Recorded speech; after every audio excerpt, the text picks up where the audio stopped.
Hi guys, our next new chapter read aloud is my Big Fat Zombie Goldfish. This received a lot of votes and it was a really close second in our last poll, so I decided to read it. It's a cute book. I hope you enjoy it. It's by Mo O'Hara and she is quite an author. Okay, so this is the table of contents. You know, in books we have table of contents that show the chapters. Looks like in the first section we have 14, and then in the second section, that's interesting. Well, there's let's see, 13 more. We'll check it out. A frankly shocking tale. Chapter 1, The Evil Scientist. Yesterday, my big brother Mark turned into a real life actual scientist. I mean, he was always mostly evil, anyways, you know, knocking me down over things, locking me in things or out of things, squashing me under things or between things, that kind of evil, most stuff. But lately, he's just slid up the scale from mostly evil to nearly totally evil. It started when with the way he talked. "Hey, Tom," he shouted. "Remote, now." Mark spoke in short words, like his brain had shrunk or something. He grabbed the remote and kicked my foot away. "Moron," he mumbled. My best friend, Pradeep, who lived next door, said the moron is a big brother word for little brother. His brother, Sanj, who was mostly evil, calls him that too. Luckily, Sanj is away at boarding school, though, so he can only be mostly evil to Pradeep during school vacation. I told my mom about Mark going more evil, but mom just said, "Well, that's Mark is just hormonal," which I think is why he's moaning all the time. She says he can't help acting evil. Well, she didn't actually say evil, but she should have. She said it's because he has a lot of hormones racing through his body. Just when I thought Mark couldn't get worse, Granny and Granddad got him a chemistry set for his birthday. It came in a huge box with a big official writing on the front that read, "Warning, only for the use of children over 12 years old, to be used solely under the supervision of adults." While I was reading the box, Mark thwacked me in my head from behind my head. "Don't touch this, got it?" he said. I walked away rubbing my head, mostly because it hurt, but also to get my head out of the way in case he decided to thwack me again.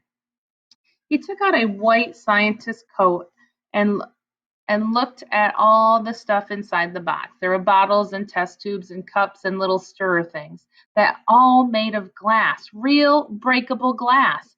Mom looked at the chemistry set and leaned over to me. "Maybe you shouldn't touch it, dear. It just looks like an accident waiting to happen," she said.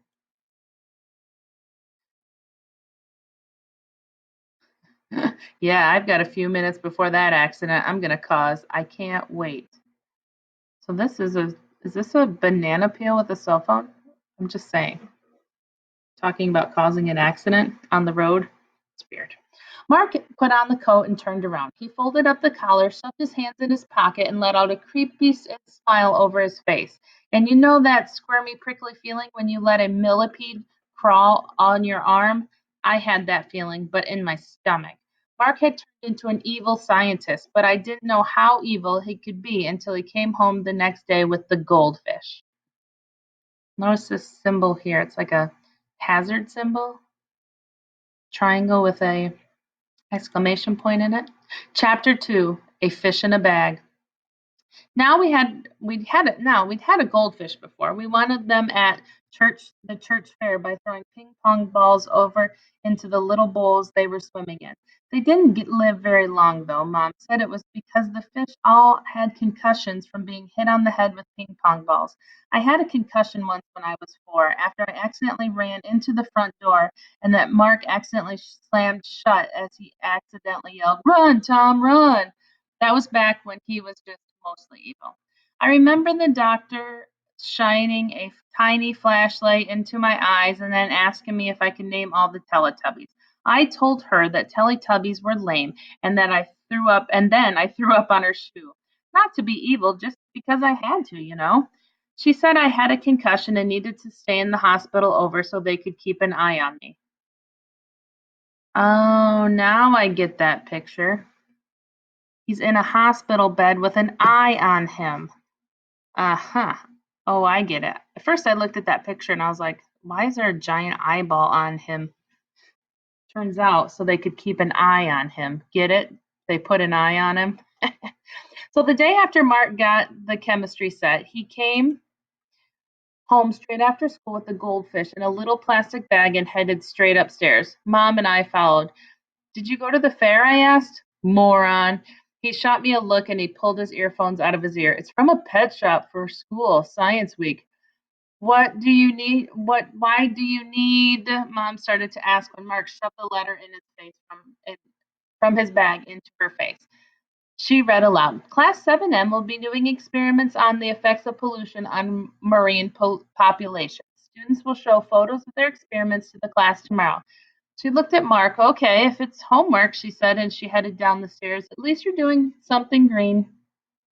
Mark put on his white scientist coat and took out the chemistry set. As he unpacked the box, I got that crawly millipede feeling in my stomach again. Mark shouldn't have done one of those. Mwah ha ha ha ha. Evil scientist laughs at that point. But I guess he's still learning the ropes. Mom shouted from downstairs, Mark, look after your brother while I run to the store. I'll be back soon. I heard the door close and looked over at Mark. Normally, as soon as Mom left, Mark would start acting mostly evil to me, like when he caught me reading his mint condition Return of the Attack Undead Zombie comics. He wrapped me up in beach towels and wedged me in the dog flap until the neighbors complained about my shouting, and Mom had to come home from work and to unwedge me. Oh, good. The good old, mostly evil days. But now he was an actual evil scientist. He was too busy to think of things to squeeze me in or trap me under. There was definitely less torture, but more shouting. Touch nothing, moron, Mark growled at me as he went out the hall closet. He came back with the old goldfish bowl, filled it in the bathroom sink, and dumped the goldfish inside. I pressed my face up against the glass. This goldfish was fatter than the ones from the fair. It had big, bulging eyes and a long, wavy tail and three fins. It kind of looked like a really ugly, bug-eyed mermaid if you squinted enough. Then, as I squinted at the fish, it squinted back. Mark was too busy reading the back of the jar from his chemistry set to notice. The fish swam up inside the bowl and peered at me through the glass.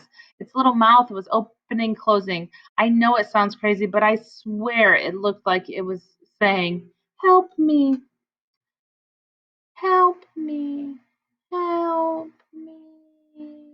Mark unscrewed the lid of the jar. My millipede feeling got worse.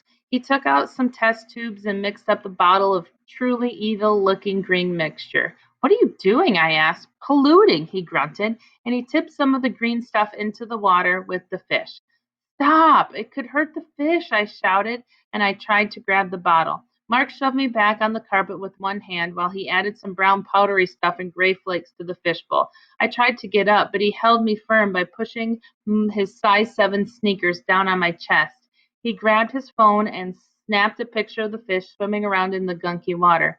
What will it do to the fish? I gasped with the last bit of air left in my lungs. Don't know, he said. That's the experiment, he laughed in an absolutely perfectly evil scientist laugh. Man, he was a fast learner. And then he put his phone back into his pocket. Come back later, take another picture, and then I can flush it. Mark lifted his foot off my shirt, and I sucked in a lungful of air. Flush what? Flush what? I sputtered. Duh, the fish. He put his earphones in again and headed back downstairs, shouting back, Remember, touch nothing, moron. Got it? Got it, I said, but I totally didn't get it. I stood up and tried to rub off the footprint Mark had left on my t-shirt. Then I glanced over at the fishbowl. It didn't look good. The fish was squirming inside the bowl, sucking in gulps of mucky water, and then it swam up into the glass again. I stared at it through the cloudy green water, right into the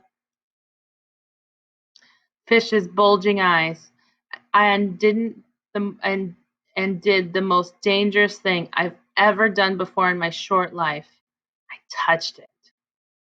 Notice this symbol again.